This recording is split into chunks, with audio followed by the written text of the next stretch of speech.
Hello, everybody, and welcome to another episode of The Spice Rock. I am your hostess with the mostest, Faisa Awow, and I'm here with the most special guest, Oleander. What's going on, man? How's it going?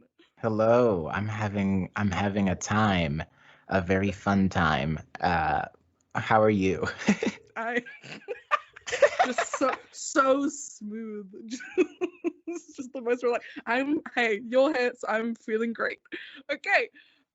Yeah, so mostly I just wanna go this podcast is mainly here for me to talk to a different variety of people to see how they got into the TTRPG space, and like what kind of things and opinions they have about it. So, Oleander, give me the deets. What's your origin story? How did you get into the TTRPG space? And I want to Mm, know from the very beginning, the seedlings of an idea of for a D&D character, till now. What's up? mm. So I guess if I were to go back to like the beginning of time, my me and Eons my ago. me and my brothers we played pretend a lot. And we all were like exactly 3 years apart each. And Ooh. so as soon as one of us exited an era, another one of us was entering that era. And so there was no break point of like, oh, as soon as my older brother gets out of like playing pretend, my younger brother got into it. And since I was the middle brother, So you I just was had so much in time. I was in pretend mode up until high school, about Oh boy. halfway through high school. Um, and we liked professional wrestling and comic books and all the nerd stuff. And we played pretend, but we also put in like we had because we watched professional wrestling. We had a lot of fun just like monologuing at each other. It wasn't just like we ran in and started fighting. Where they were like, "Oh, but John Cena talks trash for the first 10 minutes before he starts fighting, so we're gonna talk Yeah, trash." your characters had motive and a backstory. Yeah. You were just the coolest kids. Just the just the top of the popularity food chain, am I right? Yeah. Uh, Absolutely. Everyone definitely loved me in high school. I definitely didn't sit alone at lunch. Mood. But but yeah, that was sort of like the beginning of playing pretend for me. And then eventually I was like, "Hey, what if we put rules on this?" And so around summer of 2017, I started listening to like a D&D podcast. Uh, Ooh, what podcast? um, not one that I recommend anymore. Uh, Really? That okay? Now I want to hear it even more because I do want to say I think the first D&D podcast a person listens to really like shakes them. yeah, it was the Unexpectables, which was Ooh, that sounds niche. Oh boy. it was the cast was one of the members from Team Four Star who were the Oh. Dragon Ball Abridged team. Uh, Oh, that's and like a that's fun how I mix. got into it. And me, I didn't grow up liking fantasy. Like I liked science fiction. I wasn't a big fantasy kid. And so Really? seeing You are not someone one of those magic kids? For real? no, I Oh wasn't my I god, wasn't really? I never liked like Lord of the Rings or Harry Potter or anything like that because I Oh, just same. I just looked at it and I was like, this is just boring white people walking.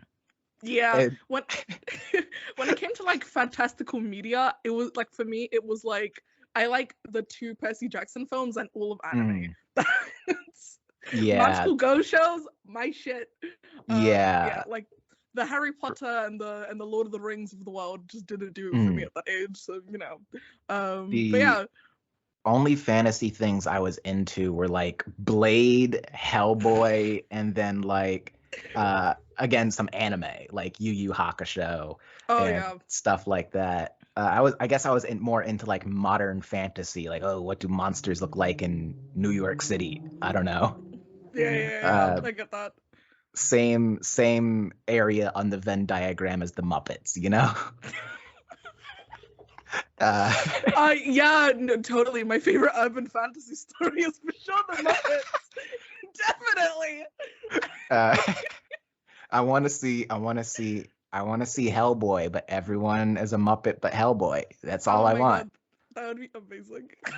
And yeah, I was watching that one podcast, and I don't recommend it anymore because like as time went on, I was like, y'all are sketchy. And Oh, is eventually that they had like a second show where like there is a white dude playing a black character named Michael Bryant, no, named after no? Michael Jordan and Kobe Bryant, and they were a cop, and I was like, I'm out. Uh, Oh no! but Oh boy! at the Oh time, that. I'd never seen like a fantasy thing that was just goofball shit, just like Saturday morning cartoon shit. So Right. I got into it, and eventually that fall, uh, I was like, maybe I'll play Dungeons and Dragons. Perhaps. Uh, Ooh. and I got to college, and someone pointed me in the direction of people that like tabletop games, and I went over there, and it was a bunch of burly white dudes with beards, and one of them Ah. in like the classic cargo pants with the Legend of Zelda shirt. And I walk over there and I go, I think I like Dungeons and Dragons, and they go, ugh, Dungeons and Dragons. Why don't you play a real game like Pathfinder? And I'm like, okay, Uh. out. Uh, and I went to Fucking Tumblr. poser. Fucking movie. Get out of here, kid. And so I went to Fucking. Tumblr instead. Oh boy. As you do. Yeah. As I had taken a break from Tumblr for like a year, and I was like, okay, time to go back in. Who came Uh, crawling back as all the rejects do, finding themselves on Tumblr's mighty pages. and it's like that one sound bite of Thanos going, "It all brought you back to me." Yep. And I went on Tumblr, and going through like social media is easier to find a group for someone who's not white, who doesn't have friends already, because Yeah. going on like Roll20, and where it's just like a forum where they just put a blurb about themselves, and I'm like, what? How? That's not enough information. But on Tumblr, you click on their account and you can see their whole history. You can just stalk them, just looking for any red flags. Super hulok. Yeah. I'm gonna leave. Okay. But yeah. And that's how I found my first D&D group, who I still play with today. Wait, how many years have you been playing together? We're going on our 5th year, and I actually play with them tonight. That is so cute. Tell them I say hi. But that's really cute. Oh my good. Okay, cool.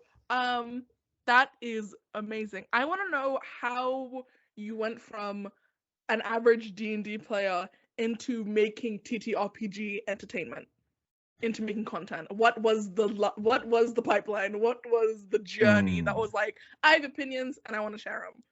What was that like? So I want to say late 2019, I was like, damn, this is fun, and I want to play other games, and I want to... Excuse me, I had a soda. Hey, dude, you know what? It's a natural body thing. I'm not gonna get out of it. Actually, I'm gonna cancel the interview. Let me just end this fucking Skype right now. Disgusting. No, please continue. Disgusting. I just suddenly have a Cockney accent for the rest of this. Fucking. All right, yeah. Disgusting. Carry. I'm gonna stop. I'm British now. But yeah, it was like late 2019. I was like, oh, this is fun, and I want to play more games, not just Dungeons and Dragons. Right. And I want to do this, I want to do that, and then I decided, you know what? I'm gonna get back on Twitter. And I got back on Twitter, and I just started following random tabletop RPG people. And right. Then the George Floyd protests happened. And then everyone was like, we should start interrogating the racism that's in everything. And Mm-hmm. then the Great Orc Discourse of 2020 Oh, happened. and it descended on every social media platform immediately Yeah. like a giant fog. Oh boy. And so I was sitting there waging war on Twitter, As you should. where Abria Iyengar followed me. I didn't post She content. follows you? Yeah, Oh my I don't god. know. I didn't post content yet. I was just You some random college student tweeting. it was a Um, sign. It was a sign from the I was god that is blessed. Abria Iyengar. She third eye opened. It was like, Third you're eye meant open. to be a creator. Like I it's can giving feel very it. much Lion King when they do the forehead thing. Simba! That follow was equivalent to being like, you will make content. And You had it a was blessing. You had to. it was a time with the protests, with even like Twitter and Tumblr being like just where I'm waging war on people on all platforms. I Mhm. eventually like burnt out, and I was like, I just want to have fun. And so I got on TikTok, and I'm like, I'm just gonna post about nerd shit here. Mhm. There's nothing about anything but nerd shit. I just want to have fun.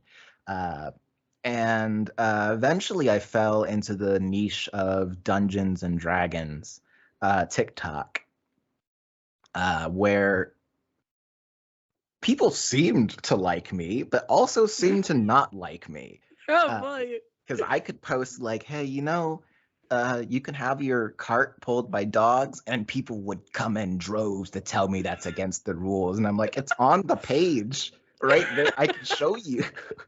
And people were so upset with me all the time for Yeah, any little discrepancy. Uh, nerds do love both. Nerds love being right and also correcting black people. So yeah, yeah, that's they'll find any reason to be like, I know it's in yeah, the player handbook, but actually, no. Gary Gygax himself told me you can't have dogs running your yeah. carriages. Um, And then the yeah, great orc discourse of TikTok came, yeah. the round one of it, where I watched all like I was like, oh, I want to like get involved with the community, and I'd found so many cool other people of color who were TikTok creators in the D&D space, and they were Mhm. all so cool. And then we all got burnt out during that argument. Yeah, Uh, I didn't. His thing, right? I think at that time I was just like a baby TikTok creator. So I was like, oh, let me make my account, and then I just hmm, saw all of it, and I was like, damn, this is yeah, intense. Just oh god, just like so many. I mean, like what level of hate did you think you got during that time?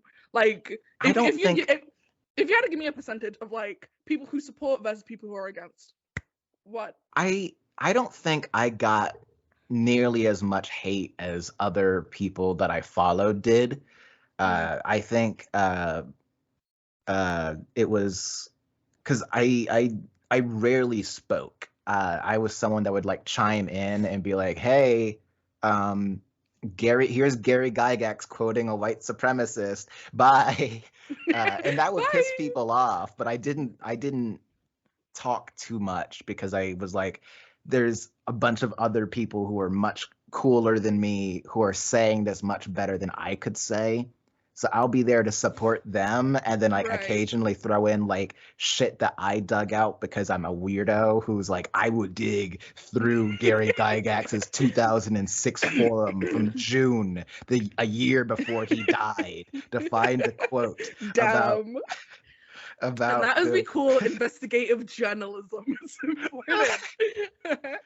and it um, was but it was like a uh it was like I literally put Gary Gygax's quote with the source that it came from on the screen, and someone was like, that's fake though, and I'm like, it's it's his account. Yeah, it's you know what it is? It's because people will do literally anything in their power to be like, I like this thing, but it was made by a shitty person, therefore I'm gonna just cover it up. I'm just gonna Yeah. ignore it. And okay, here's a problem I personally have when talking about these kind of issues. I personally I'm not the most eloquent person, Mm. so it's very hard for me to explain why something makes me uncomfortable. If I have to bring up an example, it's like I don't know if you saw. I made this whole thread of just like, hey, white people playing POC characters, that makes me uncomfortable. And then Yeah. I ended up like privating all those videos because I just got so many freaking comments about it, and like I couldn't describe like it made me just so like deeply uncomfortable, and I couldn't explain why because I had like thousands of comments being like, well actually I play a Black Ranger and like I play her like really respectfully and da da da da da da da. And then I don't know how somehow I got called ableist. I don't know. It was a wild time. It was a wild time. Yeah. That era of TikTok was also abysmal. So many people I saw were just having a bad time. Hey, in the trenches, being a Black person with a Yeah. hobby, it is tough. Yeah, literally, we were just like, hey, can the descendants of people that ate us not try to wear our skin for 4 hours a week? And then it's like his thing. I got kind of embarrassed. I got a little bit embarrassed afterwards because I had such trouble expressing it, and then immediately, like a couple hours after, I got tagged in this video of like a white psychologist who explained it fucking perfectly. I don't remember his name. I will plug it in the comments in the description when I find him. It was like, and his point was like, and he was white too. He was, and I think maybe that's the reason why some people listen to him, but whatever. Yeah. Yeah, hey, it happens. And his whole point was that like people of color getting upset at white people playing people of color in a game is understandable because you're putting on like a part of that identity that they cannot turn off no matter what, and you're making it like an aesthetic. You're making it an aesthetic. You're making it just like a cool, quirky part of your character when it carries such like weight and gravitas to like the lives of like millions of people every day. Like it's a thing people get killed over. So the fact like that some people have the goal to be like, you know, for some spice, for some flavor, let me this guy is gonna be Black. I had made a video on that too. Actually, I might have made 2 videos on that. And because that's another thing, I refuse to repeat myself on TikTok. If I say something once and I'm like, yeah, that covers your question, I'm not answering it again. So I really wish I had your energy during that time. Because I would respond to like the same comment because it was just different people would say like, but why though? Is this okay? No, 60% of those comments in this are just like, well, insert my character that's Black or like Asian or whatever, and I'm like, is this okay? Like I'm not the judge on what's acceptable in D&D. And I'm sure some of them were well-meaning. I mean, well, is this fine? It's no. It's not. Also, plus white people tan. Yeah. You want your character to be like not pasty. Yeah. Like yeah, I'm from look at Antonio Banderas. Literally, come on. Like, look at anyone from Spain. They tan. They pretty tan down there. They're tan, bro. Just play a Mediterranean white person. Just literally leave us alone. Like y'all are literally everywhere. Come on.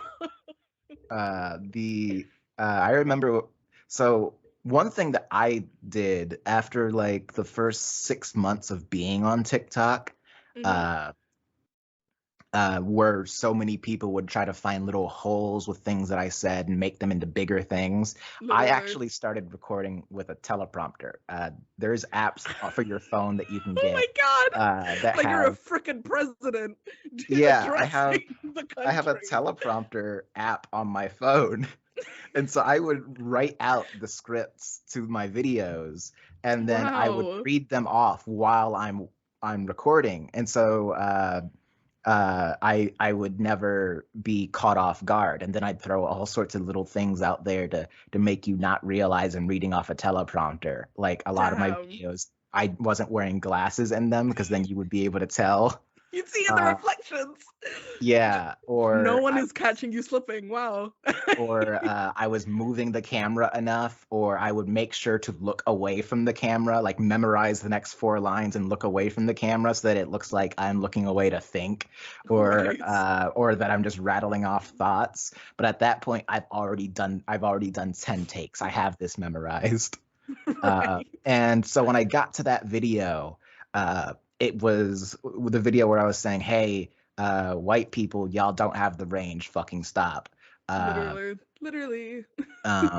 there were so many comments full of people that irritated me because I didn't say anything that other people hadn't said better already.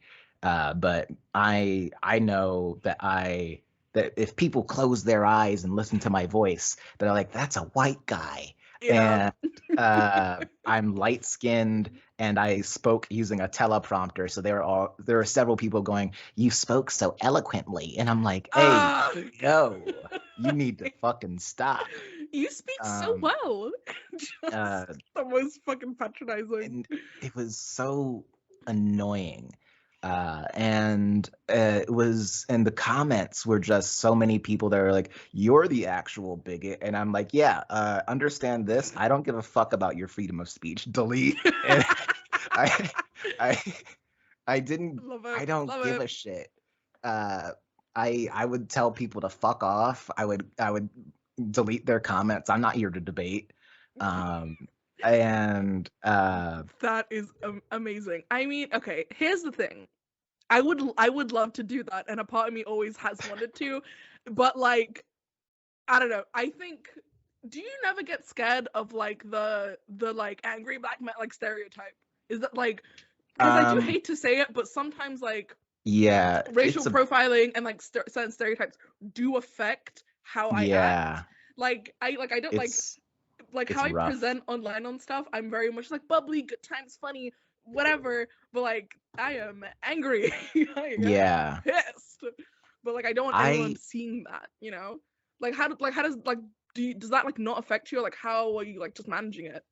it affects me in a way that's really peculiar because I Mm. grew up with my dad was the type of dad that would get us banned from the Denny's uh if Goddamn. I went to 7 different elementary schools because he routinely is like, if I was being mistreated, if any of my brothers were being mistreated, he would walk into the office and I love that. tear shit up. And so I grew up very well aware of that whole stereotype, and so it always bothered me to a degree of like, I can't ever show my emotions or else I'm gonna get banned from the Denny's, you know? Yeah. And so uh, but when I went to college, uh, I went to a PWI, Oh and not God. just any PWI. I went to a PWI in Appalachia that no one's heard of, and I I had I'm I praying had for you. I had classmates that looked me in the eye and told me their grandparents were members of the KKK, not just members, dragons in the KKK. And so that Why do I white was just people like, love sharing how much their family is I racist? don't know, but they do. Why? They're like, "Oh, but I like Beyonce now, so it's fine." And I'm like, I there's more black artists than Beyonce. Uh, goodness. but I being in that environment was like, on one hand, it taught me to find the fine line of like how much anger will get me killed before where Right. it's like, okay, I found out how to do it. Eventually I just was like, I'm just gonna move like a supervillain. That's what I'm gonna do. i'm As you gonna should. i'm gonna be on the surface, light and bubbly. There's very few evidence of me being angry online ever, right? But then you say some Yeah. stupid shit in my comments and I'm gonna drag you out of nowhere and then I'm gonna delete it. Yeah. Do something about it. What? You don't have the proof. It's been deleted. You have no proof. and you've been Goddamn. blocked. What are you gonna do? Oh, you're gonna try to find me on other social medias? This isn't my legal name, and I don't have my social media posted anywhere. Fuck around and find me. Try it. Goodness. It was I moved like that in college too. It was like Right. one person. I was in a show because I went to college for theater. Love I was it. in a show where it was about a we were doing scenes from a play called Pipeline that was about these two factory worker dudes who had grown up together. They were childhood friends, or at least the scenes that we were performing from it were just about those two. Right. And the white one went on to commit a hate crime, and the black one was in the area when it happened, and both of them got arrested. And so my character, he was like, "Oh, I'ma fuck you up if we see each other in jail, and I'ma hate you for the rest of my life." And they did not go to the same jail in the end, but and it was, but the actor that was playing the character that was racist was actually a bigot. Like he was, and then the third actor was also a bigot who was dating him, and so I was just in a room surrounded by bigots. And that's what we call method acting. No. Yeah, and oh, that's terrible. I'm sorry. I was like, you know what I'm gonna do after this show, because I like the director. The director didn't do anything wrong other than let them say shit. But after this show ends, I'm ruining your life. And so fast forward 6 months, they're not at the college anymore. Okay. I collected evidence and I brought it in. I move like a supervillain. And no one knew the wiser. No one knew it was me. Nobody knew. Nobody needs to know. They saw me at the school bookstore the day that they were dropping out of the college, and I just like waved at them from the other side of the bookstore because they didn't know it was me. So my strategy for avoiding looking like succumbing to the stereotypes of the angry black man has just been, I'm gonna move like Lex Luthor for my whole life. Yeah. You're not gonna see me pulling the strings, but I'm gonna ruin your fucking life. I'll retell in quiet. Cunning is a great character trait to have. Very useful. But yeah, so we need to get back on topic. Yeah, tabletops. Tabletop. Yeah. Hey guys, this is also a show about D&D. Yeah. So how from that experience, how did that lead to you into like making content? So yeah, when I started making content, it was that I need to find a way to escape. And then it led to me wanting community. And then because I'm a very not speak unless spoken to kind of person. Like really? I don't make friends very easily because I don't actively go out and look for people to talk to. So I didn't make a ton of friends on TikTok.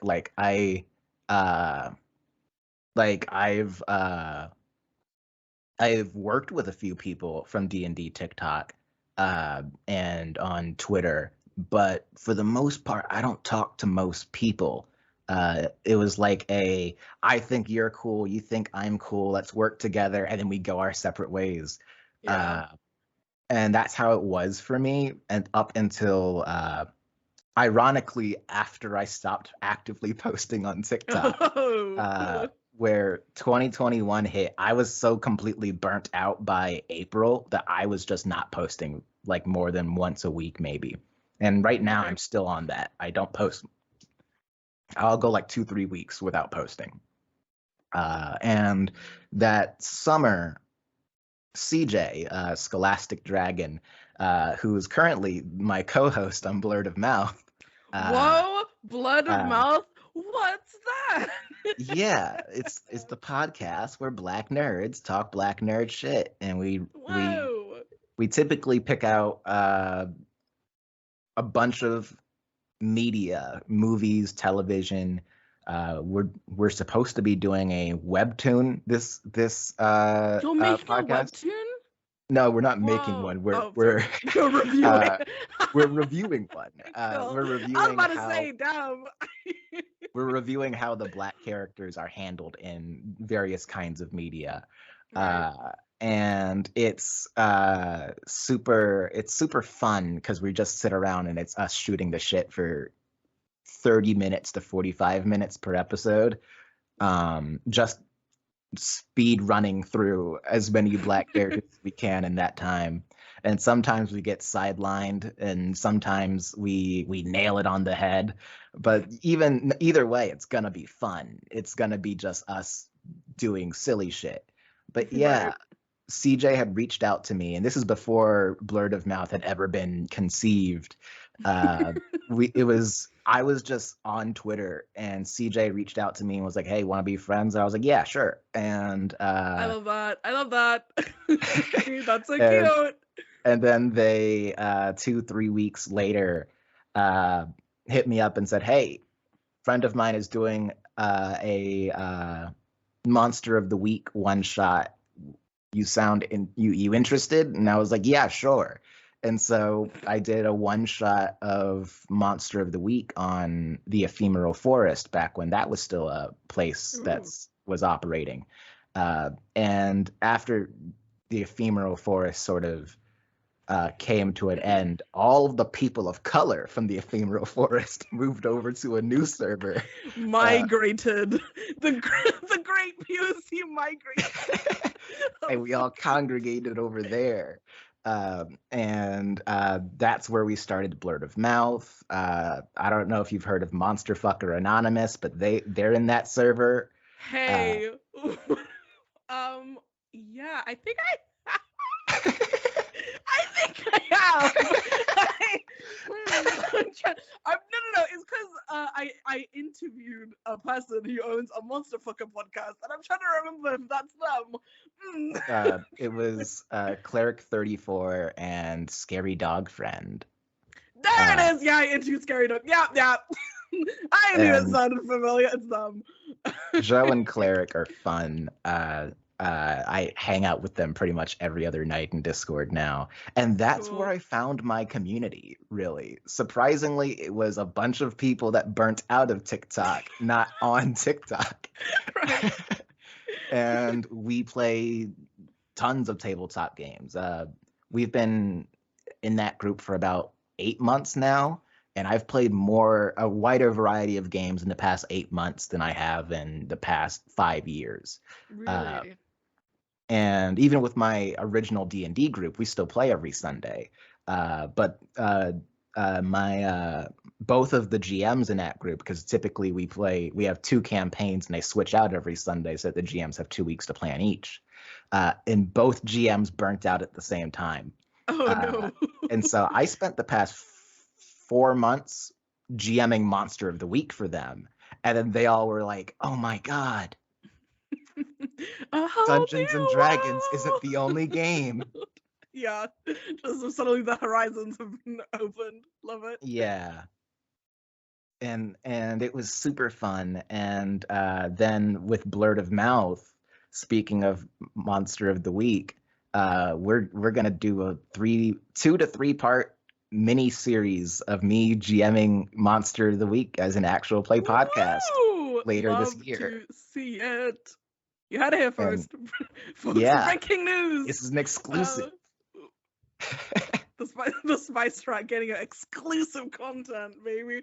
But yeah, how did you find the moving of like being a player to suddenly being a GM? Like what? How did you decide? How was it? So the first time I GM'd was 2020 when the pandemic hit. Oh, the same. Literally, it was like a GM was like, "I need a break for a bit." No, that wasn't it. It was the GM was like, hey, since the pandemic is hitting, everyone has more free time. And I'm like, hey, Critical Role put out their Frozen Sick adventure from the Explorer's Guide of Wildmount, and I know all of y'all like Critical Role. I can run that. And then it turned into a campaign uh, boy. because we had so much free time and the pandemic wouldn't end. And so I ran that from April 2020 to December 2020. And getting into that was a can of worms. Oh boy. It was it was so weird because when I ran it, I was starting with the Frozen Sick, which only gets you up to level 3, I believe. Right. It ends with you being level 3, and it only took us 3 sessions to complete. Uh, and it was running it. yeah, they moved fast. They dodged entire encounters. Damn. I A was wily like, bunch they are. I was like, damn, y'all were supposed to walk into that store and get jumped. Y'all somehow like worked around and then discovered where the end of the mystery would be and then ran straight there. You clipped through the wall like Bethesda characters in like Goodness. Skyrim. I was like, how the hell? Oh no. And then like the big final boss fight where they fight like a white WIGHT, not WHIT. Hey guys. Uh, Yup. Just zero racial tension on this podcast. All right. Cool. They had an immovable rod because I gave one to them because I was like, oh, they won't. What could happen? They just locked the white in its tomb. Like they stole the cure to the disease that they were trying to cure, and then ran out the tomb and then locked the door with the immovable rod and booked it. And I was like, damn, y'all move fast. And we called their party the Door Dashers because they just walked in and busted down every door that they came through. Very good. That is very good. And then it evolved into a campaign. And when I started writing my own stuff for it, it was complicated because I wrote way too much. Because I didn't want to railroad them, so I wrote out 6 different fucking quest lines. Goodness. To completion. Goodness gracious. And one of those, the quest line they actually went on was at least 35 pages. I haven't checked. Oh my god. And they really only needed about 10 of them. We are polar opposites. we are. For my first campaign, I ran it for I started March of 2020, so it's 2 years. I did not write a single thing down until we were 30 sessions in. I feel that. It's just I wish I could move like that. I just had a random ideas, possible BBEGs. It's the beginning was here's a random MacGuffin, figure some shit out. It's I do regret not writing anything down because there's just so many NPCs, their names I've forgotten. So it's cool. So how's Tinkle McDing-Dong doing? And I'm oh yeah, for sure. It's always the Tingle McDing-Dongs. Shout out to the Tingle McDing-Dongs of the world. I remember my players, I was just they're oh, what's an inn in town? I named off a few different inns, and one of them, I had not said it out loud until that moment. And I was oh, it's called the Grizzled Guzzler. And they're the Grizzly Guzzler? And I'm okay, it does sound like a gay club for bears, but... the Gizzy take a guess. Guzzler? Take a guess as to what inn they stayed at. Oh boy. It was the Grizzled Guzzler, and they made sure... Grizzled Guzzler, home of the Glizzy Gladiator. but I'm also a chaotic GM, and so Yeah. I played along with it. I was like, yeah, you walk outside, someone's taken down the LED and turned it to an LY on the side. Oh Uh, no. it was I am simultaneously the most lenient DM, but also the one that overplans for everything. Right. Because I had a playlist for that. I make a lot of playlists when I play, I feel because that.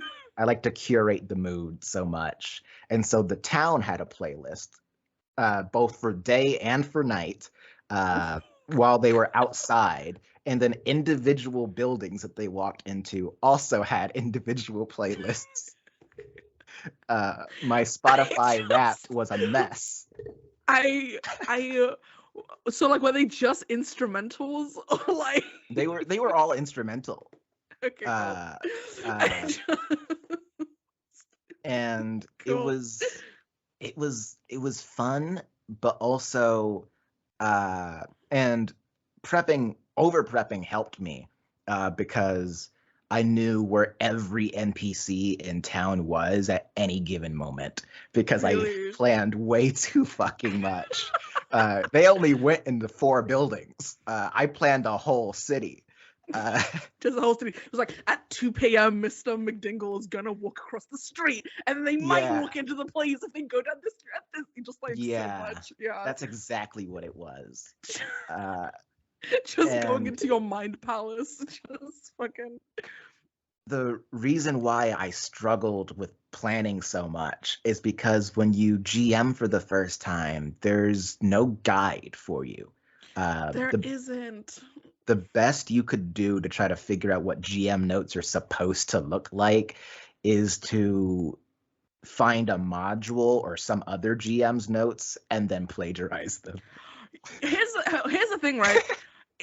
For my first session, I was gonna do a module. It was something to do with like a railroad or whatever it was called, like that. And then I was like reading it, and I'm like, A, I don't understand how I'm supposed to do that. I don't get it. But B, this is maybe the most boring thing I've ever. I had like it was like 6 pages long. I read like the first 2 pages and was like, no, I'm gonna just figure it out on my own. Yeah, it's a really wild experience playing a D&D campaign without knowing any official D&D lore. Yeah. Cool. Let me just look up a random stat block. Sweet. The official lore is nonsense. It's fine. Yeah, the horror I had joining D&D TikTok and figuring shit out. Like, oh Yeah. no. Like for the most part, during that time, we also began thinking about, because both of my GMs, they were like, oh, one of us are going to finish our campaign eventually.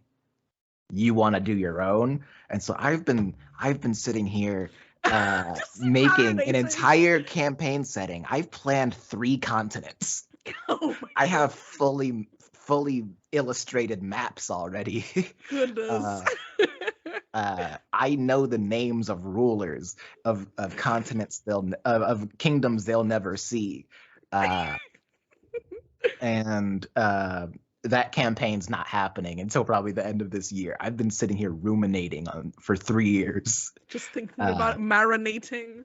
Yeah, I have a document full of lore that. How long is it? Just the one continent that they're actually on, the basic lore is like 30 pages. And it's like, yeah, you only need to actually read those 2 pages right there to understand what's going on. But like, yeah, there's 40 pages of stuff if you want to. And then there's another document full of all of my lore on the gods, because I created my own homebrew Pantheon. Pantheon. Yeah. And so that's another 40-page document. Because I wasn't just like, oh, here's their domain. So you're just like deep in the paint of like homebrew, just I all up in that. I basically in the trenches. Got a 80-book supplement at this point, an 80-page supplement at this point. So wait, do you think like when you finish your campaign, you're just gonna be like, here's everything you missed, just sending the book to your players, be like, here's like 800 pages of lore you didn't find out. Enjoy. Yeah. I think for me, when I GM'd Monster of the Week, and Monster of the Week is a game that actually walks you through the beat by beat of building a session. And I Ooh. was like, oh, I've been over planning. Uh, and that changed my life. Never So the same. now I have all of this lore that basically is just my motivation on like inspiration on how to do things. But now it's gonna be very, very simple, quick. Uh, like I know how much I personally need to plan now, and Right. it's like the pathway of oh yeah, I planned 6 whole quest lines. You only needed to go on one of them, but I planned 6. Uh, Just, I really hope just you cause recycle content.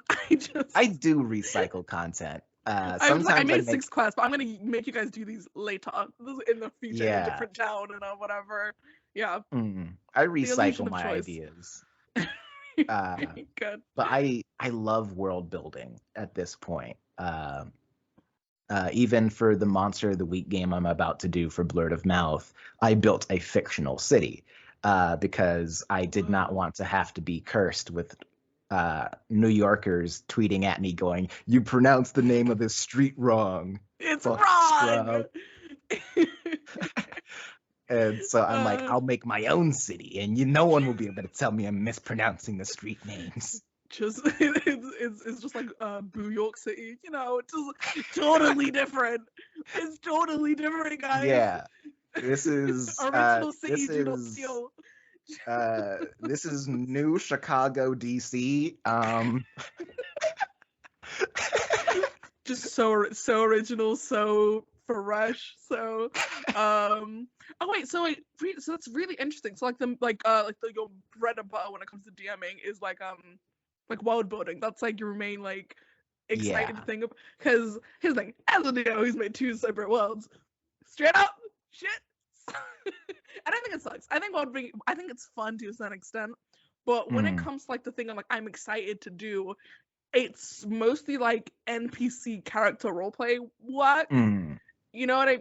Because here's the thing, the Faisa formula for making a campaign, pretty easy. It's just you make a BBEG, you get everyone's backstories, and then you just weave it together into being like, Yeah, cool. Yeah, just like the guy who murdered your parents turns out that's the uncle of the other guy. Like, yeah. yeah. That's Just that's a literally all my campaigns I run basically telenovelas. Just the most buck wild, most buck wild. but I love those. I love those kinds of campaigns. Uh, Yeah, just doesn't. It's just like, wow, what a coincidence we're together, and what a coincidence everything, all our backstories happen to link up. And it's like, yeah, I get it. I understand this is a mm, crazy amount of coincidence story wise. I think it's fun. I think it's yeah, interesting. But that's just me. for when it comes to like it always depends on like what kind of story you plan on running. Uh, I grew up on stuff like Star Wars, which at the time I didn't realize was actually just fantasy in space. You Uh, never know. Hey. I didn't like fantasy, but I liked fantasy in space. I liked space operas and stuff like that. Uh, Fantasy is so silly. I'm gonna go, fuck magic. I'm gonna go learn the force. yeah, Fuck it. that's exactly what it was. Which is just And then like spacey telepathy or whatever. it clicked for me when I was like a teenager, and I'm just sitting there, and they're doing the Clone Wars, and they go to this planet called Dathomir, and they're like, oh, not everyone uses the Force the same, and these people, the Night Sisters, they harness the power of the Force to use magic, and I'm like, you just straight up say magic? Uh, They dropped it uh, on you and it's too deep to leave. There is magic in this world. and then I grew to love fantasy as time went on, but basically like every single like type of story takes a different kind of preparation, and If you're going for like for Monster of the Week, it was more of like that telenovela style that you mentioned, where I was like, I'm gonna plan the mystery that y'all have to go on, and then I'm gonna find ways to use your backstory against you, and that's all. Yeah. It was quick and dirty because I only had a week to plan each session. You're right. And it was incredibly fun because on that one I was like, yo, I'm a try to make this feel as much like you're on your own CW show as Yeah, I can. that is so accurate. That is so accurate. Just the stupidest shit. Yeah. I will say this now though, the Riverdale TV show as a D&D campaign would rule. It would be That so would good. rule. I just wait. I never watched it. But like watching it from like the background, like just seeing other people react to it, it's like, all right, cool. And it's based on Archie comics. Just like something about high school. Oh, there's a serial killer. Oh, it's a monster. They have a superpower. Yeah. A friend just told me they time traveled back Yeah. in time and had to stop the black girl from saving MLK at a certain point. And I Oh was fuck. like, how did we get here? What is happening? No, actually, okay. There's a funny story about that. Apparently, like the guy who's running it, he had a play called like Archie Goes to New York or something, and then the Archie Comics brand was like, "We're shutting this shit down. Like this isn't correct." Yada yada yada. So everyone thinks it's like his giant revenge plot against Archie Comics. The longest con of all time. Just like this young New York theater kid being like, "You will rue the day you shut down my mini production of an art." And the audience for Riverdale is too dedicated. The ratings won't go down, so they just have to keep greenlighting it. Literally. I honestly, I respect it. I hope he's having a great day. He deserves it. Oh my, just working up a company just to tank it. Oh, gotta respect it. God, some people really be praying on your downfall, and some people do it themselves. Okay. All right. But yeah, if we wrapped up on that, would you be interested in reading some D&D Am I the Asshole Reddit posts? Is that something of be interested in? Cool. I would not like to update my phone. Apple, piss off. Remind me they are. Cool. Okay. So I think it's cool if I read one and then I send you one over Discord and then you read it and then talk walky walk. Cool? Yeah. Cool. Okay. Great. What is oh jeez. Okay.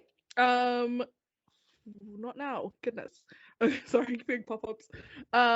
This was posted by Katep 2000 1 month ago. Am I the asshole for telling someone a D&D campaign is full when it technically wasn't? So I, 21 female, play a lot of tabletop RPGs, and I'm in a and excuse me, and I'm in a I get tongue-tied so easily. Okay, and I'm in a gaming group at my college. I really love playing, and tabletop games are basically responsible for helping me overcome my childhood social anxiety. Aw, sweet. Recently, I received a pre-written Dungeons & Dragons adventure as a gift from a relative. I've decided to play it with some people from my gaming group. I sent out a message in the group Discord like, hey, I just got this adventure and I'm willing to be the dungeon master for this game. Anyone interested in playing with me? I got 5 interested friends and we started planning. On Saturday, Ben, 19 male, another member of the gaming group, approached me and said, I heard you are running a game. Do you have any spots left? I have played with Ben before. It was not a good experience. Dungeons & Dragons is somewhat luck-based due to the reliance on dice rolls. That means one bad dice roll can cause a plan or encounter to drastically change. That's part of the fun of the game. Problem solving with the dice aren't cooperating. Whenever there was a bad roll, though, Ben would throw a tantrum, yell and scream about how everything was ruined and all our characters were gonna die. Every time someone called him out on acting like a 4-year-old, he would just say, oh, well, the last time I played, the guy running it would kill you if you rolled badly. I didn't want to go through that again, so I just told him we were full, and he was fine with it. When I got all my players together, one of them, Peter 20 male, brought up that Ben had expressed interest in him and asked if he had talked to me about it. I said he did, and we were already full. The adventure running is meant to be 4 to 6 players, and Peter knew that. He said we could fit Ben in if we really wanted to. I explained the tantrum situation, and while most of the players agreed it was probably better to not have him, Peter is adamant that Ben deserves a chance and says I'm being too hasty. Now Peter is calling him an asshole for telling him no. I'm the asshole for excluding him. Let me just make sure my throat's clear for this. No. Yeah, no. No. You're not the asshole for telling him to. No. No. Here's the thing. Being the DM comes with a lot of responsibility, you know, because despite the fact everyone is there to have fun, you do have like a lot of power in terms of like scheduling and like, you know, all of that. That also comes with the power to who you play with. It all it all hangs on you. So if you don't want to DM for a certain person, yeah, perfectly fine. The GM is a player too, and you deserve to have fun. It's literally it's like gambling. It's a luck based game. Yeah. It happened to like. You can't bring your Call of Duty to D&D. like a good chunk of all the rolls are gonna be pretty bad, and you can't be pissed when it happens. You know, that's what makes the fun game, the game fun, the stakes of what make it fun. And I knew a guy that was like that. You know when I said dude in the Zelda shirt with the cargo pants? Yeah. There was a point where I was sitting in the cafeteria at that college, and that dude had not shown up to the lunchroom in like what felt like days. And then one of the dudes that came by that was at his table like walked by me, and he was like, "Hey, just so you know, Chad got so angry after failing a roll, of course, Chad, that he had an anger stroke." And I was like, "Is that possible? You can get so angry you can have a stroke? What? Because he failed a roll?"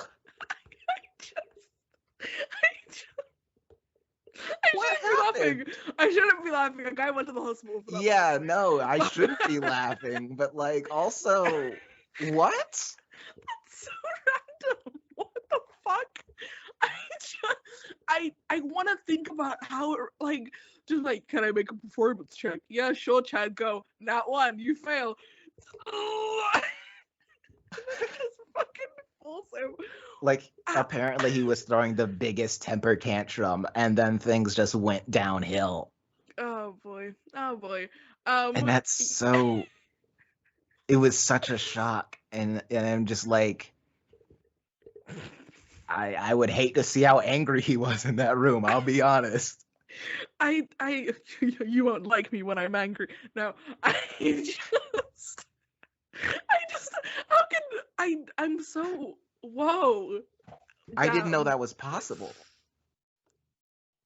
Pushing medical limits. All right. He was fine though. Like he came back like the next week. He walked with a cane for a bit, but he was fine. Imagine having to explain the injury and just like, oh no, you had a stroke. What happened?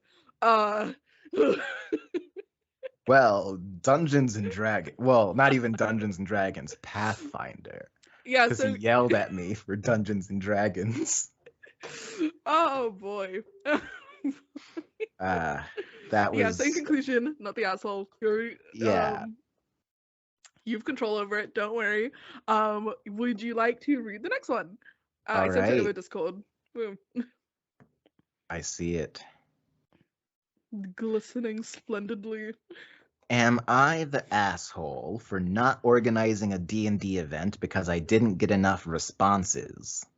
So, I play a tabletop game like D&D fairly often with my friends, but recently they've kind of dropped the ball on either showing up late or not answering at all, but still showing up and expecting me to have prepared for them.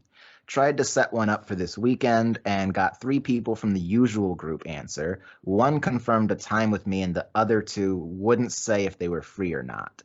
I tried asking again an hour beforehand, but I still got no answer. These take me a long time to set up, and I feel like if they don't appreciate that, then I shouldn't bother doing this. So I decided not to do anything or show up on our group call to play because the majority of the group couldn't be bothered to let me know if they were going to be there. They did show up and have said I'm overreacting and that I should have assumed they were coming. I feel like I'm not in the wrong, and to be honest, I don't even want to set up a game in the future. You're not an asshole. You're not an asshole. You're just a burnt out DM that doesn't feel appreciated. Yeah. Yeah. And here's the thing, I thought I wanted to talk about this one specifically because I think this is just such like a prevalent issue in the D&D community. Hey gang, the DM is a person with feelings, with their own time. So please respect the time they're using to play that game with you. I don't like. I don't know. It's just unfair. It's just unfair. I don't like how sometimes DMs are treated. Because at the end of the day, before they are a DM, they are your friend, I hope. Yeah. And you should respect the time they are using to put on this game for you. But yeah, because his name, I think every DM at least once has been like, hey, hey, the session 5, whatever, what's the time everyone can do? And then you just kind of get like Ed in the group chat or something. Which sucks. And I understand players, sometimes you're just not bothered to like respond or whatever, but like, come on. Yeah. I've been in that position with the group that I've played in the longest. There was a situation where we tried to it was 2021 and we had been done with that first campaign I ran for months, and then like halfway through 2021 they were like, y'all wanna do it again? You wanna bring those characters back? And I was like, yeah, sure, I'll GM that. And I only had one session out of the 6 sessions I tried to run that had the whole crew there. And most times I got no warning. Yeah, that's happened to me a couple times. I prepped a lot because I did a lot of work to try to make sure I tied each and every one of them into the story in a way. And then to have none of them show up, it made me feel some type of way. Yeah, I mean that's totally that's normal because you're putting in so much time in something for other people's entertainment. Yeah, and it really sucks when you're doing like a shared hobby and it feels like you care more than the other people. Yeah. I think that's my main issue with it, because it's like, like, why am I even here if like you guys don't think it, like I get it, it's like a game, but it should be like at least like kind of important. I think it should mean something. It should mean something to you. I'm making battle maps. I'm crafting a story. All you have to do is show up and have your character at the right level. That's really the only work you've got to do. Like in this case, you've already built the characters. You don't even have to write a backstory. Also, plus, but in the end, like, yeah, sorry, go ahead. In the end, we just acknowledged that, yeah, maybe trying to run another campaign on a Tuesday was not the best move for this group, and everything was fine after that when we went back to just playing on our designated Sundays where everyone knew we had time. But it did make me feel some type of way in the moment where I was like, you know how much I planned for you all. Yeah, it's also, plus I think it's a thing where it's like, there's nothing wrong with asking to reschedule. There is nothing wrong. It's the ghosting with no warning that kills me. It's like 2 hours past the time you were supposed to start playing, and then you get the text of like, hey, sorry, can't do it. You know? And then it bums me out. It's a bummer. Anyway, but yeah, I would say not the asshole. It's like a situation to be in. So sorry, OP. Cool. I have another one.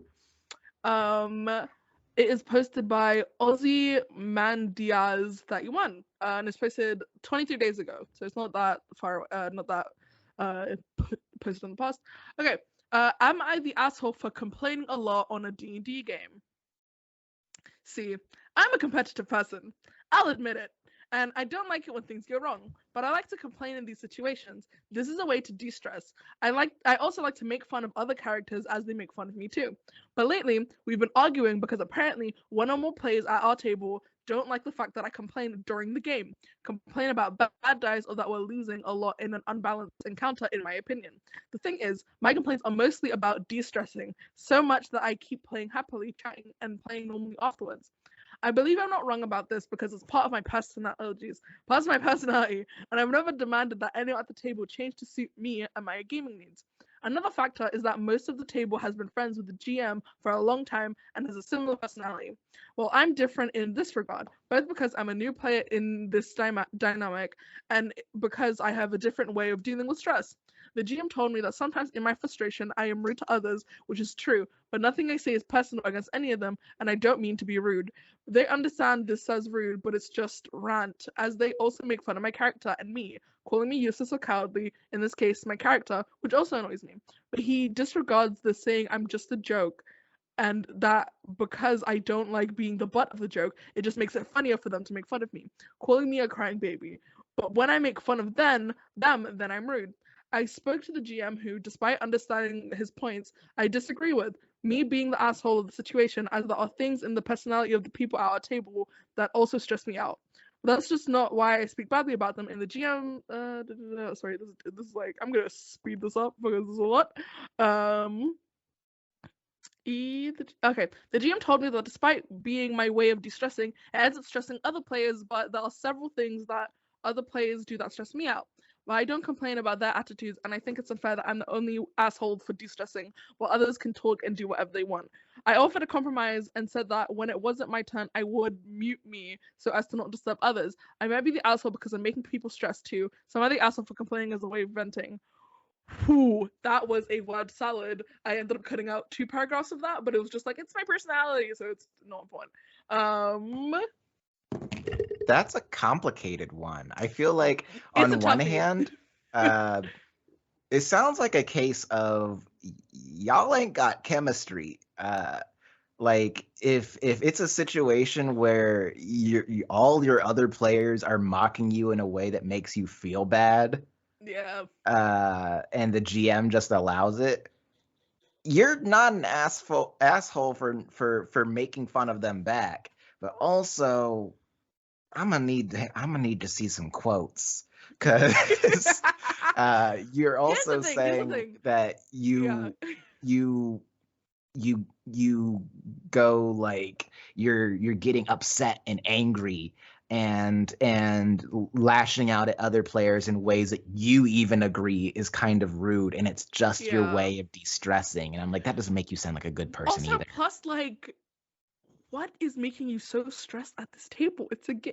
Like, I get it. Certain encounters can be like, you know, frustrating, or it's hard, or it's like you're genuinely worried for your character and stuff. But like, I you know, yeah, it doesn't seem like an excuse to be. I'm in the DM camp of there's no such thing as a balanced encounter. yeah. That is totally. You know, here's the thing, right? This is maybe a bad barometer, but I know it's a good encounter when at least 1 to 2 players go unconscious.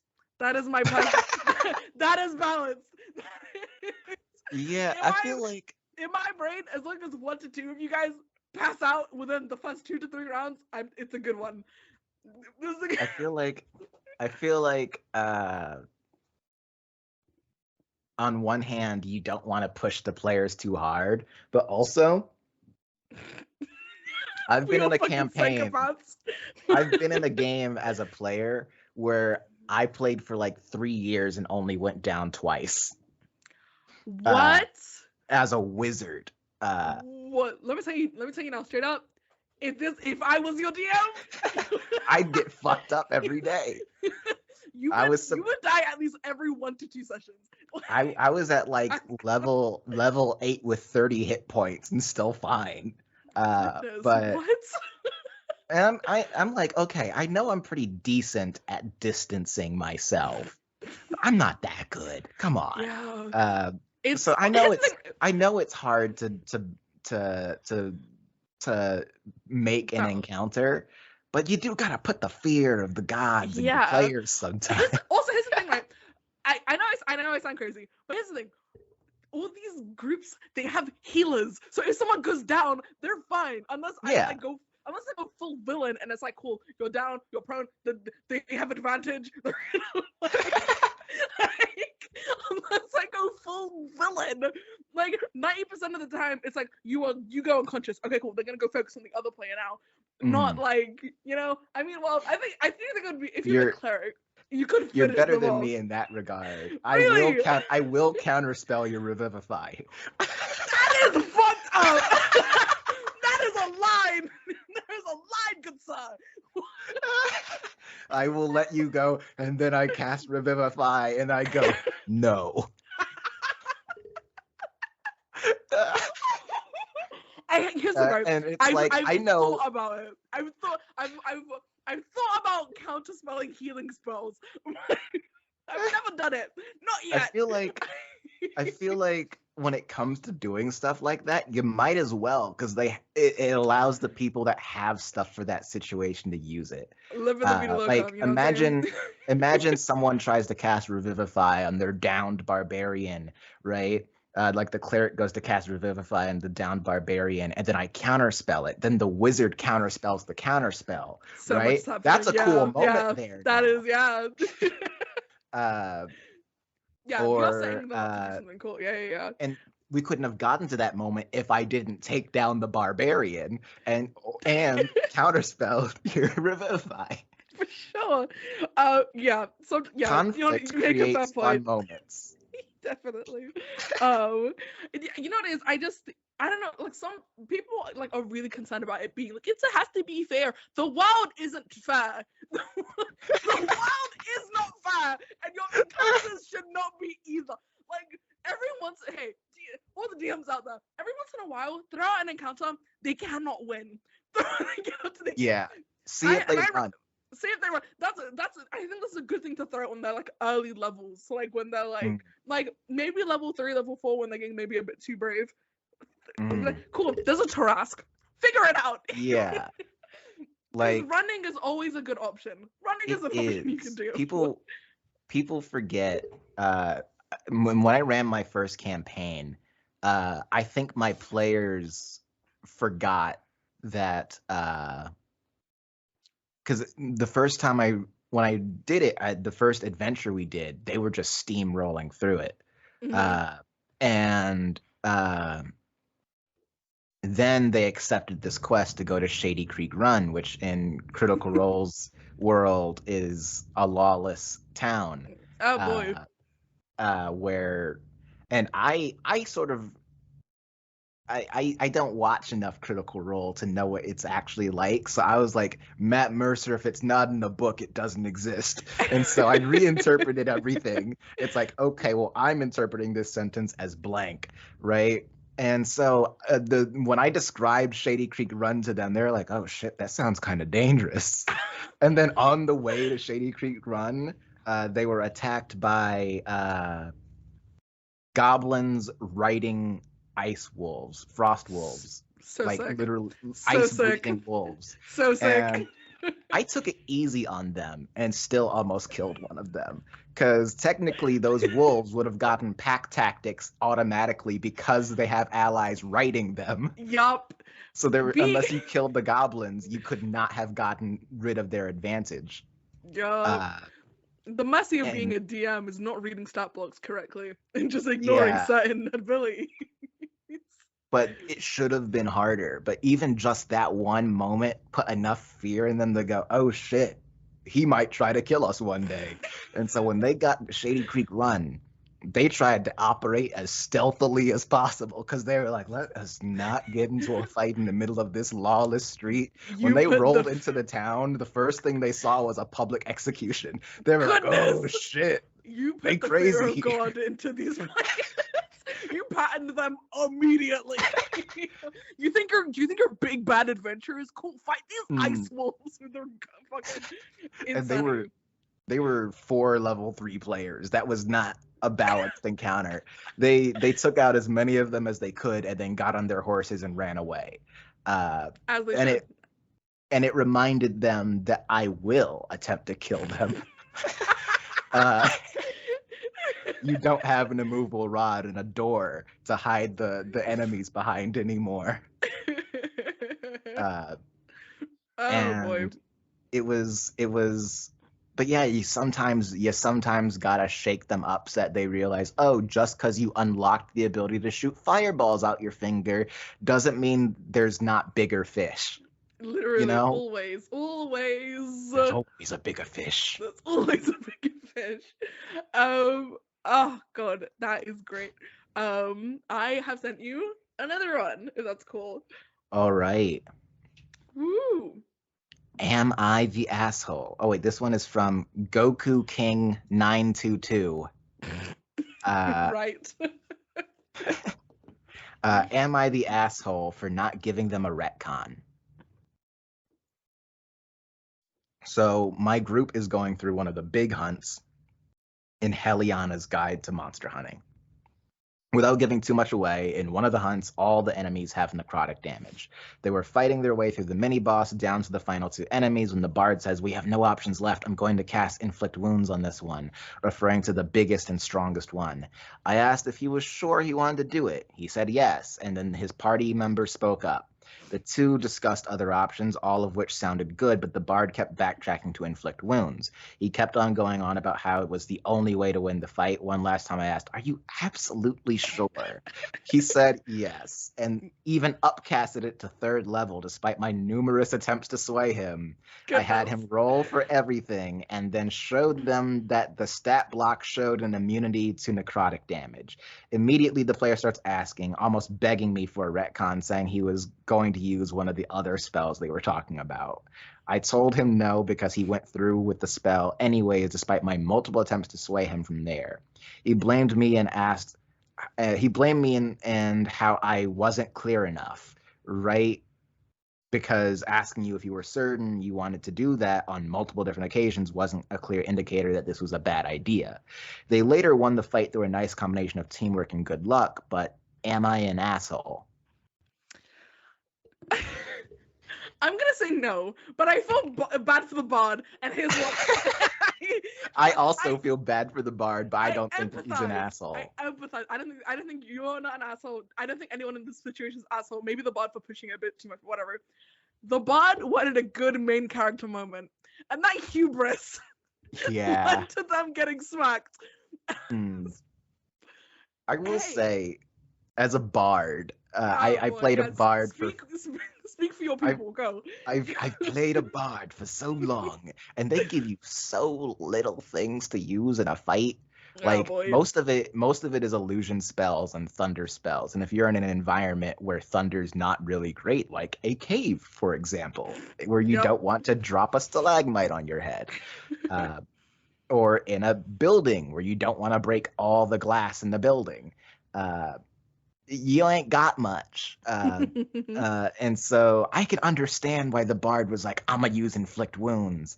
But also, look, if I had my GM say, "Are you sure you want to do that?" to me like 6 times, I think I'd be like, okay, I'm picking up what you're putting down here. It's really sad because some people can't pick up tone indicators, and I get that, but like, yeah, it's just a tragic series of events. I also feel like maybe this is just me being an actor. Of course, go ahead, please. A thespian, if you would. But if I were in that situation, I just go, "Oh shit, I knew, the player knew, but my character didn't know." And that's why he used inflict wounds, and I would use that as motivation for my next attack, you know? Definitely. Take the L. Yes, yeah, character building moments, guys. It's okay to fail. It's okay to fail. And if anything, failure should be encouraged because, at least D&D games are so boring if everything is going good for you. Everything. Yeah. I've had boss fights where we walked in to throw hands with the boss, and the GM was like, "All right, it's time to go," and then we just absolutely mopped the floor with the boss, and the GM was like, "Oh shit." That is why your bosses should have second stages. I will say this every day. Second stages, and if your players like are having a hard time with the first stage, you don't use the second one. But oh my god, you down them. if they're going a bit too quickly, cool. Like, cool. You see their corpse fall to the ground, and suddenly an egg appears, and it cracks out of a dying body. Part 2, baby. 200 hit points. Let's go. Like, yeah. I recently ran a one shot for a group of players, and I said, "Hey, be prepared for your characters to die, because Don't get too attached." this is the biggest encounter I've ever designed, and I have no idea what I'm doing. So prepare to die." And they're like, "Okay, yeah, whatever." And they showed up, and they walk into this cave, and it's like, okay, there's like 10 dudes and a big boss over there. Sounds simple enough. I don't know why you made such a big deal out of it. And they kill this guy, kill that guy, kill that guy. Then it's the big boss's turn, and he blows a whistle, and a hydra comes out of the fucking shit in the middle. There's like a hole with water in the middle of the cave. Yes. And they're like, okay, maybe we were shit talking too much. And it's like, sometimes you don't even need a second stage. You just need to add an entirely second boss. Just a second. The Hydra comes and they're just like, we were kidding. We were joking. It's fine. And they still did great in that fight too. Like it was really? A thrilling fight. Because they eventually found out that a Hydra could not regrow heads if it was affected by fire damage in the last round. Oh. And so eventually they were just throwing fireballs everywhere. And then I was like, I anticipated that. And I gave the boss a big ability that was like, yeah, if he takes enough fire damage, because he's always going to be next to the fucking Hydra, he can launch that shit back. And so I made that like his last ditch effort move, and they took like 87 fucking damage. And oh god. They barely survived, but they survived, and they're like, "Oh, that was so cool!" And one of them even disintegrated the Hydra. It was dope. They were high enough level to have the disintegrate spell. Love it. And that's such a cool spell. It's so fun to give your players a challenge that you're not sure if they're able to win, and seeing them win. Yeah, here's the thing, right? I think DMs who are like pussyfoot around, like, oh, it has to be like balanced. I hope and I guarantee 90% of the time your players are more competent than you think. I swear. Yeah. Like, if it's balanced, that really means it's easy, and if it's hard, that means it's medium. And if you personally come like, I don't know how they're gonna do this, they'll probably find a way, because you don't know the ins and outs of their characters. They are staring at that character sheet for how many hours a week, thinking about, oh, I'm gonna get 2-weapon fighting, and oh, this weapon adds a +2 to you know. Like they're optimizing, and you're not looking at how they are optimizing, so they will crush you without you noticing. That's like I made my wizard character. He's multi-classed into warlock. Oh, and yes. Wizard warlock is a dangerous combo, because that means they have the ability to hex people and magic missile. Oh no. Oh no.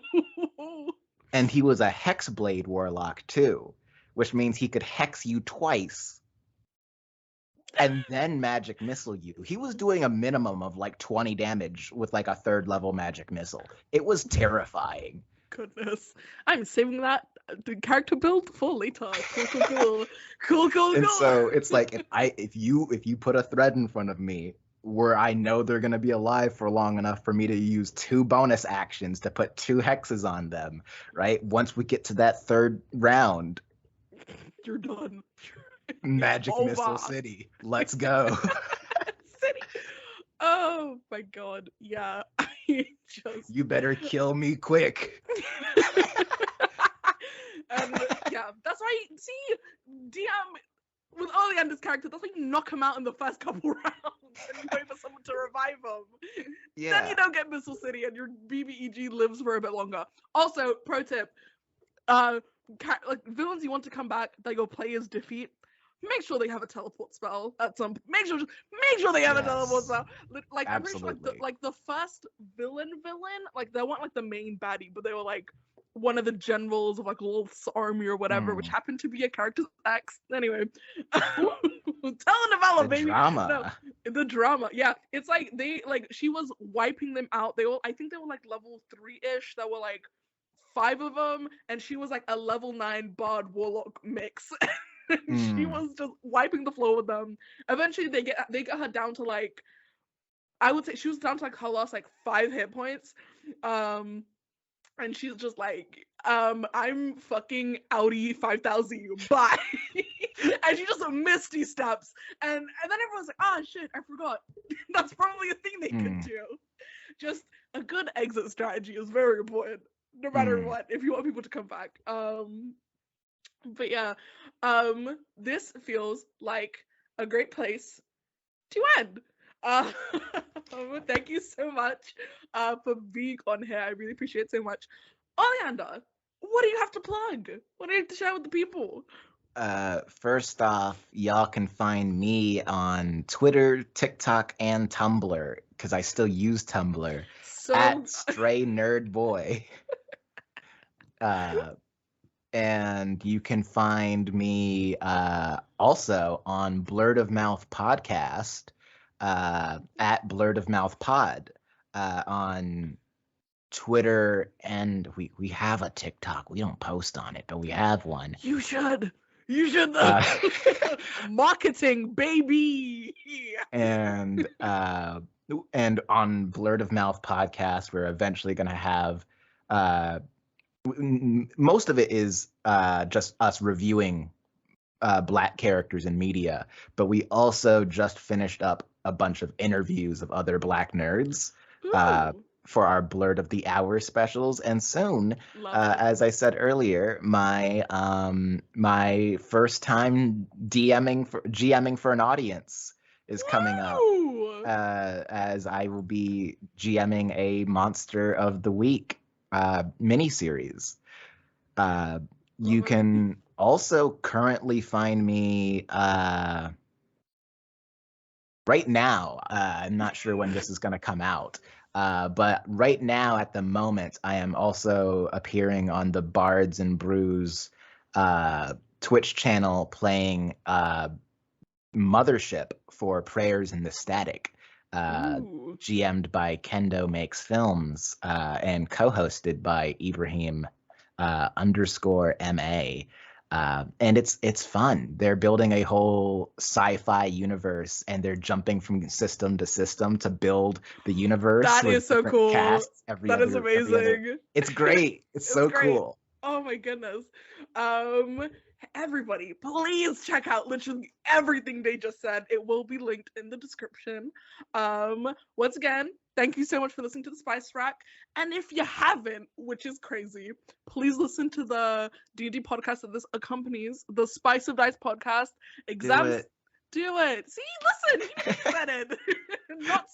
He hasn't been bribed, I swear. Exam season is wrapping. Well, it's not wrapping up. It's trucking on along. Eventually, we will produce more episodes. Education is important. Anyway, thank you so much for listening, and I hope to see you next time. Keep it spicy, everybody. Bye. See ya. See ya.